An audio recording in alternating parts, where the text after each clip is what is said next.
할렐루야. 복된 새벽, 우리의 구원이 되시는 주님 앞에 나오신 여러분의 삶에 주님의 위로와 소망이 충만하기를 간절히 축복합니다. 우리가 계속해서 보고 있는 이 스가랴서 말씀은 바벨론 포로 생활을 마치고 고국으로 돌아온 것을 배경으로 하고 있습니다. 그들에게는 여전히 불안하고 고통스러운 현실 속에 살아가던 백성들에게 하나님은 이 말씀으로 말씀하고 계십니다. 스가랴 9장부터 마지막 14장까지의 내용은요, 성전 재건이 완성된 이후에 주어진 말씀입니다. 이렇게 말씀드릴 수 있는 이유가 바로 9장부터 14장까지 내용에는 성전 재건에 대한 내용을 다루고 있지 않기 때문입니다. 그렇습니다. 그토록 이스라엘 백성들이 바라고 원하던 성전이 재건되었습니다.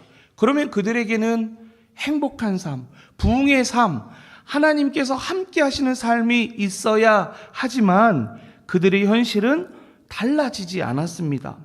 주변 강대국의 위협과 내부의 어려움으로 인해서 그들의 마음에는 기쁨이 없고 근심과 염려로 가득했습니다. 오늘을 사는 우리의 모습을 한번 보십시오. 그들과 다르지 않은 모습을 보지 않습니까? 새로운 하루를 시작했지만 우리의 현실과 삶의 무게는 여전히 우리를 짓누르고 있습니다. 스가랴 선지자는 그런 근심과 불안 속에서 살고 있는 우리에게 하나님의 말씀을 전합니다. 본문 9절 상반절의 말씀을 보실까요? 이렇게 명령합니다. 시온에 따라 크게 기뻐할지어다. 예루살렘에 따라 즐거이 부를지어다. 크게 기뻐하고 즐거이 부르라고 명령합니다. 그들의 삶은 그렇지 않음에도 불구하고요. 그러면 이스라엘 백성과 오늘 이 새벽을 깬 우리가 기뻐하며 환호해야 할 그 이유가 무엇일까요? 그 이유는 단 하나입니다. 방금 읽었던 말씀 이어서 말씀을 보면요, 내 왕이 내게 임하시나니라고 약속하시기 때문입니다. 오늘 본문은 우리의 기쁨과 즐거움을 가져다 주시는 왕, 곧 예수 그리스도의 오심과 그로 인해서 우리에게 주어지는 영원한 구원, 그리고 영광의 약속이 무엇인지를 가르쳐주고 있습니다. 이 새벽에 이미 우리에게 찾아오신 주님, 우리의 삶을 온전히 맡길 수 있는 우리와 함께 하시는 그 참된 왕이신 주님으로 인하여 기쁨과 즐거움을 얻는 여러분 되시기를 축복합니다. 그것만이 아니라 기쁨과 즐거움을 만약에 잃어버렸다라고 하면 다시 회복되어지는 이 새벽 되기를 간절히 축복합니다. 본문 9절과 10절의 말씀을 보면요, 우리가 크게 기뻐할 이유 첫 번째를 이야기합니다. 그 첫 번째 이유는요, 바로 우리의 왕이신 메시아 예수 그리스도의 임재 때문입니다. 우리 본문 9절의 말씀을 함께 읽도록 하겠습니다. 시온에 따라 크게 기뻐할지어다. 예루살렘에 따라 즐거이 부를지어다. 보라, 내 왕이 내게 임하시나니 그는 공의로우시며 구원을 베푸시며 겸손하여서 나귀를 타시나니 나귀의 작은 것 곧 나귀 새끼니라. 아멘. 여러분, 하나님께서 보내시는 이 왕은 어떤 분이십니까? 첫 번째는요, 공의로우시며 구원을 베푸시는 분입니다. 당시 이스라엘 백성들이 기다렸던 왕은요, 그들이 힘으로, 그 왕의 힘으로 적들을 멸망시키고 권세를 휘두르는 왕을 바랬습니다. 그러나 하나님께서 보내신 왕은요, 그런 왕이 아니었습니다. 하나님께서 보내신 왕의 공의는 단순히 적을 심판하는 데 그치지 않았습니다. 그분은 온전한 공의로 세상을 다스리시고요, 그 공의를 바탕으로 죄와 사망으로부터 우리를 건져 올리시는 영원한 구원을 베푸시는 분이라는 겁니다. 우리를 위해서 지신 예수 그리스도의 십자가, 그 십자가가 바로 하나님의 공의가 만족되어지는 사건이고 우리에게 구원의 은혜가 선포되는 자리입니다. 두 번째는요, 이 왕은 겸손하여서 나귀 새끼를 타시는 분입니다. 고대 사회에서, 당시 이 사회에서요, 왕이 말을 탄다라는 건 어떤 의미를 갖냐면요, 군사적인 힘과 전쟁에서의 승리를 상징합니다. 만약에 제가, 비유가 적절치 않은지는 모르겠습니다. 제가 만약에 작은 경차를 타고 다니는 거랑 아주 고가의 자동차를 타고 다닌다고 했을 때, 외형적으로 봤을 때 어떤 차를 타고 다니면 더 힘이 있는 것 같이 보이십니까? 뭘 타도 힘이 있어 보이겠죠. 그런데 사회적으로 봤을 때, 외형적으로 봤을 때 고가의 차, 큰 차, 그 차를 타면 힘이 있는 것처럼 보이는 겁니다. 그러면 왕의 입장에서도요, 멋있는 말, 그 말을 타고 가면 힘이 있는 왕처럼 보인다라는 거죠. 그런데 하나님이 약속하시는 왕은 뭘 타고 온다고 했죠? 이 말이 아니라 나귀를 탄다고 했어요. 근데 그것뿐만 아니라 마태복음의 말씀을 보면, 누가복음과 마가복음의 말씀을 보면 이 나귀를 뭐라고 설명하냐면요, 아직 아무도 타보지 않은 어린 나귀 새끼라고 얘기해요. 그러니까 정말 보잘것없는 그 나귀를 타고 왕이 오신다라는 거죠. 이 예언은요, 방금 말씀드린 것처럼 마태복음 21장 5절의 말씀에서 그대로 성취가 됩니다. 예수님은 힘과 무력을 앞세운 왕이 아니셨다라는 겁니다. 그런데 여러분 생각해 보십시오. 세상에 어떤 왕이 이러하고 세상에 그 많은 종교 안에 신들 가운데 이런 신이 있겠습니까? 겸손과 평화의 상징하는 이 나귀를 타심으로 예수님의 통치는 세상의 폭력이 아니라 사랑과 희생을 통해서 이루어졌다라는 것을 우리는 결코 잊지 말아야 합니다. 그러면 우리가 이 세상을 사는 방식은요, 이 치열한 경쟁 사회에서 더 갖기 위해서, 더 얻기 위해서 사는 삶과 전혀 반대의 삶이라는 것 우리가 기억해야 된다는 겁니다. 사랑하는 여러분, 우리가 왕으로 모시는 예수 그리스도는 세상의 가치와는 전혀 다른 분이십니다. 힘으로는 우리의 삶을 통제하시는 그런 분이 아니시고요, 오히려 가장 낮은 자리로 오셔서 우리를 섬기시는 왕이라는 그 사실 잊지 마시기 바랍니다. 그런데 이 왕의 통치는요, 이스라엘에게만 머물지 않았습니다. 본문 10절의 말씀을 보면요, 우리 주님은 전쟁의 도구들을 끊고 온 세상에 화평을 전하시는 분이라고 소개합니다. 예수 그리스도만이 이 세상의 모든 분쟁과 갈등을 끝내고 우리 마음속에 참된 평화를 주시는 만왕의 왕이라는 것을 믿고 고백하시기 바랍니다.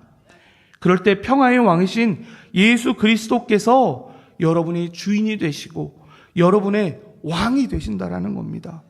그래서 예수님의 공의와 겸손, 그리고 구원의 능력이 여러분의 삶에 충만하여서 내 안에 근심과 불안이 사라지고 오직 참된 기쁨을 주시는, 평강으로 채워주시는 그 은혜 누리는 여러분 되시기를 간절히 축복합니다. 이어서 본문 11절과 12절의 말씀을 보면요, 우리가 크게 기뻐해야 할 두 번째 이유를 소개합니다. 그 두 번째 이유는 바로 겸손하신 왕이 언약의 피로 우리를 구원하시고 완전히 회복시킨다라는 겁니다. 본문 11절의 말씀 우리 함께 읽겠습니다. 또 너로 말할진대 내 언약의 피로 말미암아 내가 내 갇힌 자들을 물 없는 구덩이에서 놓았나니. 아멘. 여러분, 여기서 물 없는 구덩이는요, 당시 시대의 죄수나 버려진 사람들을 가두어서 죽게 하는 감옥, 감금의 장소였습니다. 요셉이 형제에게 팔렸을 때 들어갔던 곳이 어디죠? 바로 이곳이었거든요.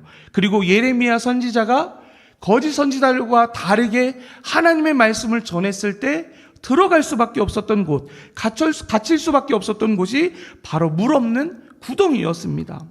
희망이 없고 스스로의 힘으로 결코 나올 수 없는 죄와 사망의 지배하는 그 절망적인 자리가 바로 이 물 없는 웅덩이거든요. 우리의 영적인 상태가 바로 이 물 없는 구덩이와 같았습니다. 우리는 죄와 고통, 세상의 염려 속에서 갇혀 있기 때문에 스스로는 그 구덩이에서 나올 수 없었고 결국 영원한 사망에 이를 수밖에 없는 존재였습니다. 그런 우리를 하나님께서 구원해 내신다고 말씀하십니다. 그 근거가 무엇이냐면 바로 언약의 피. 이 언약의 피는요, 구약의 제사 제도를 완성하신 예수 그리스도께서 십자가에서 흘리신 보혈을 말하는 겁니다. 아까 나귀 타고 오신다라는 게 예수님의 예루살렘 입성에 대해서 성취되었고, 이제 이 언약의 피는 예수님께서 십자가에서 흘리신 그 보혈로 성취되었다라는 거죠. 여러분, 구원은요, 우리의 행위나 공로가 아닙니다. 오직 예수 그리스도의 피가 우리의 죄값을 대신 치루어 주셨기 때문에 우리는 절망의 구덩이에서 자유를 얻게 된 것입니다. 이게 우리가 진짜 기뻐해야 할 이유라는 것입니다. 이어서 본문 12절의 말씀을 보면요, 구원받은 우리에게 주님은 구체적인 명령과 약속을 주십니다. 갇혀있으나 소망을 품은 자들아, 너희는 요새로 돌아올지니라. 내가 오늘도 이르노나 내가 내게 갑절이나 갚을 것이라. 아멘. 여러분, 주님은요, 우리의 요새가 되십니다. 세상의 고난과 위협 속에서 백성들에게 왕이신 주님은 너희의 참된 안전과 피난처가 세상의 힘이 아니라 바로 나다라고 말씀하시는 거예요. 거기로 피해 오라고, 돌아오라고 요청하고 계신다라는 겁니다. 이 새벽의 기도의 자리가 바로 세상의 불안을 뒤로하고 요새이신 하나님께 피하는 자리가 아니겠습니까? 이어서 주님은 약속하십니다. 내가 내게 갑절이나 갚을 것이라. 이 말씀은요, 우리가 갇혀 있었던 시간, 고난받았던 시간, 잃어버렸던 그 모든 것을 하나님께서 잊지 않으시고 넘치도록 회복하신다라는 겁니다. 오늘 우리의 삶에 물 없는 구덩이와 같고 절망적인 문제가 있지 않습니까? 염려와 근심 때문에 숨막히는 하루를 살아가고 있지 않습니까? 언약의 피로 우리를 자유케 하신 주님께로 돌아가시기 바랍니다. 요새이신 주님께 피하시기 바랍니다. 그래서 우리가 잃어버렸던 것보다 더 좋은 것으로, 고통의 시간보다 더 큰 기쁨과 영광으로 배로 갚아주실 그 은혜를 누리는 우리 모두가 되기를 간절히 축복합니다. 이어서 본문 16절과 17절의 말씀을 보면요, 구원하신 백성을 하나님께서 어떻게 여기시는지를 보게 합니다. 우리 본문 16절의 말씀 함께 읽어보겠습니다. 이날에 그들의 하나님 여호와께서 그들을 자기 백성의 양떼같이 구원하시리니 그들이 왕관의 보석같이 여호와의 땅에 빛나리로다. 아멘. 여러분, 담임 목사님의 설교를 귀담아 들으신 분이라고 하면요, 이 말씀이 굉장히 익숙하실 거예요. 왜냐하면 목사님께서 종종 여러분들을 축복하실 때 이 말씀을 이용하셔서 여러분 왕관의 보석드립니다 라고 말씀하신 적이 있거든요.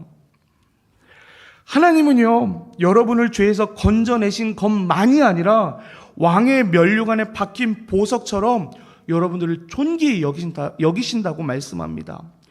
여러분이 쓸 왕관을 만든다고 하면 길에 돌아다니는 보잘것없는 돌멩이를 주워서 거기다 박아 넣으시겠습니까? 그러시려나 봐요. 아주 겸손하셔서. 아니요. 우리가 만약에 우리의 왕관을 만든다라고 하면 우리 자신을 가장 잘 나타내고 드러낼 영광스러운 보석을 이마에 박아 넣을 거예요. 하물며 만왕의 왕이신 그 하나님께서 온 만물을 창조하시고 우리를 구원하신 그 하나님께서 왕관을 만드신다라고 하면 그 왕관 중앙에 박는 보석 얼마나 영광스럽고 찬란한 보석이겠습니까? 그런데 거기에 박힌 보석이 누구라고요?